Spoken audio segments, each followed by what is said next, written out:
성도 여러분 안녕하십니까? 2023년 10월 6일 금요 새벽 말씀 함께 나누겠습니다. 함께 나누실 하나님 말씀은 열왕기상 13장 1절에서 10절까지입니다. 본문은 여로보암에 대한 하나님의 경고의 말씀이 기록되어 있습니다. 본문을 통해서 하나님은 우리의 죄를 책망하시는 분이며 그럴 때 회개하는 자 되어야 함에 대해서 묵상하겠습니다. 첫째 묵상할 내용은 하나님은 우리 죄를 책망하시는 분이다 라는 것입니다. 본문 1절에 보시면 보라 그때 하나님의 사람이 여호와의 말씀으로 말미암아 유다에서부터 베델에 이르니 마침 여로보암이 제단 곁에 서서 분향하는지라 하였습니다. 본문에 보시면 하나님의 사람이 유다에서부터 베델에 이르렀다 하였습니다. 이 하나님의 사람이 누구인지는 알려져 있지 않지만 그는 베델에서 자행되는 우상 숭배에 대한 하나님의 노여움을 알리기 위해 보냄을 받은 자였습니다.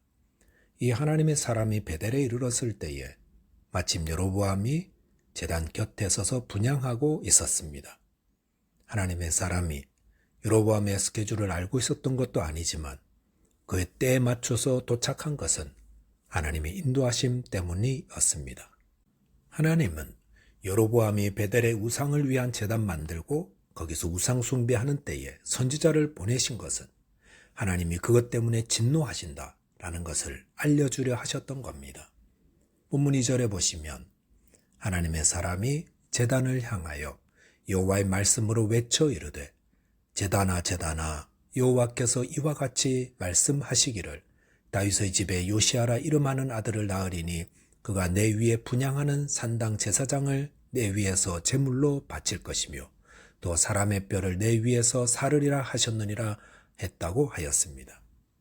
베델의 제단에 도착한 하나님의 사람은 제단을 향해 경고의 말씀을 선포했습니다. 제단을 향해 경고했다는 것은 그 제단을 만든 여로보암과 거기에 분향하는 모든 사람들에 대한 경고라 할 수 있습니다. 그런데 그 경고의 내용은 베델 제단으로서는 매우 치욕적인 것입니다. 왜냐하면 제단 위에 분향하는 제사장을 그 제단 위에 제물로 바친다고 했고 또한 사람의 뼈를 그 위에 불사른다 했기 때문입니다. 율법에 의하면 부지 중이라도 시체를 만진 자는 부정하다 했는데 제사장의 시체가 단 위에서 불살라지고 죽은 사람의 뼈를 태운다 했으니 그것은 제단으로서는 아예 무시해버린 것이 되는 겁니다. 이 말은 이 제단에 분향하는 자들이 그와 같이 버림받게 될 것임을 말씀하는 바입니다.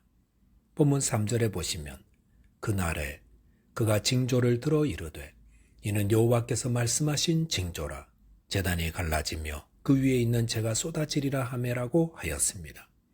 하나님의 사람은 경고의 말씀 후에 징조를 이야기했습니다. 징조란 선지자가 한 예언이 반드시 성취될 것이라고 보여주는 또 하나의 표입니다. 그 징조란 제단이 갈라지고 그 위에 있는 재가 쏟아지는 것이라 했습니다. 이 말씀대로 본문 5절에 보시면 하나님의 사람이 여호와의 말씀으로 보인 징조대로 제단이 갈라지며 재가 제단에서 쏟아진지라 하였습니다.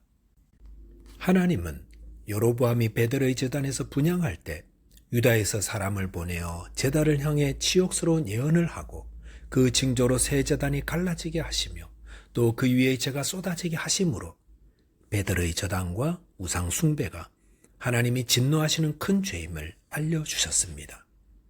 하나님은 죄인들이 범죄할 때 말씀으로 그 죄를 알려주심으로 회개하도록 인도하시는 분입니다. 만약 하나님이 여로보암의 죄에 대해 칼을 보내려 하셨더라면 르호보암이 군대를 모을 때 막지 않으셨을 겁니다. 하지만 하나님은 르호보암이 칼을 뽑는 것을 허락하지 않으셨습니다. 그리고 대신 무명의 선지자를 보내어 여로보암의 죄를 알려주시며 경고하셨습니다. 하나님의 말씀으로 경고하시는 이유가 무엇입니까? 그것은 우리가 죄에서 돌이켜 회개하도록 인도하시기 위함입니다.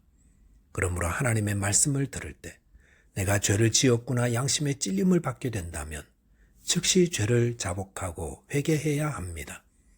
요한일서 1장 9절에 보시면 만일 우리가 우리 죄를 자백하면 그는 미쁘시고 의로우사 우리 죄를 사하시며 모든 불의에서 우리를 깨끗게 하신다고 약속하셨습니다.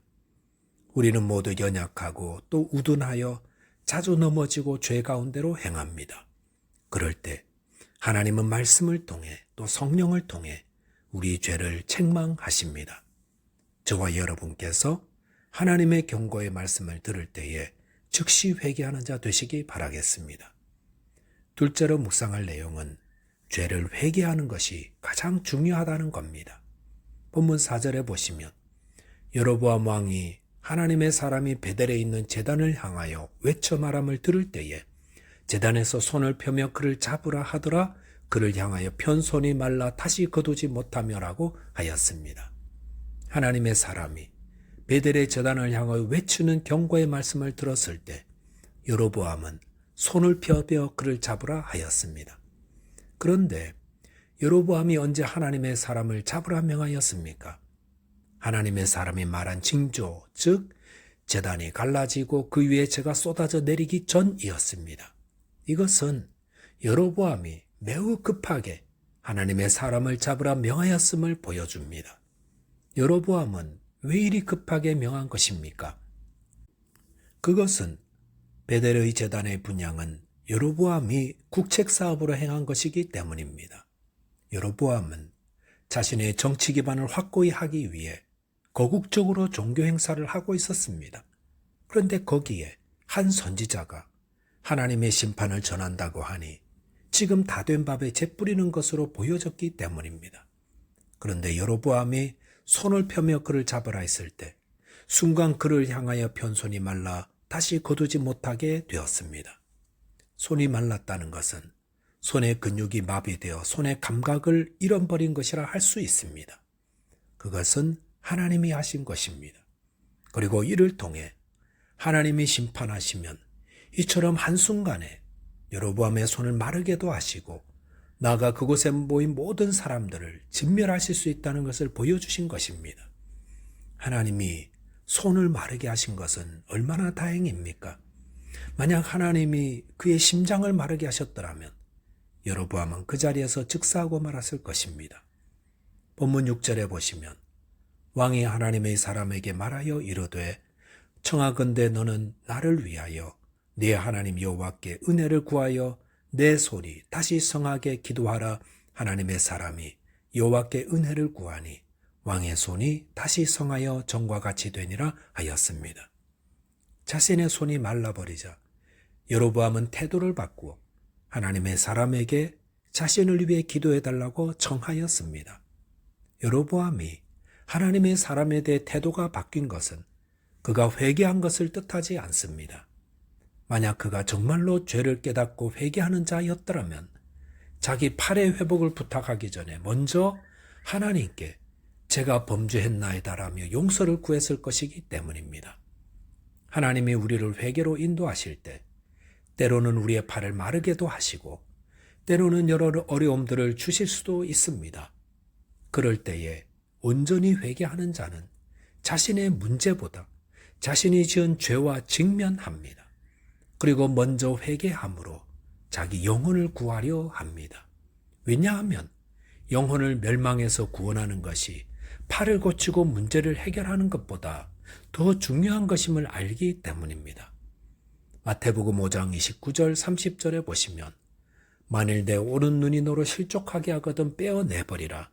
내 백체 중 하나가 없어지고 온몸이 지옥에 던져지지 않는 것이 유익하며 또한 만일 내 오른손이 너로 실족하게 하거든 찍어내버리라. 네 백체 중 하나가 없어지고 온몸이 지옥에 던져지지 않는 것이 유익하니라 하였습니다.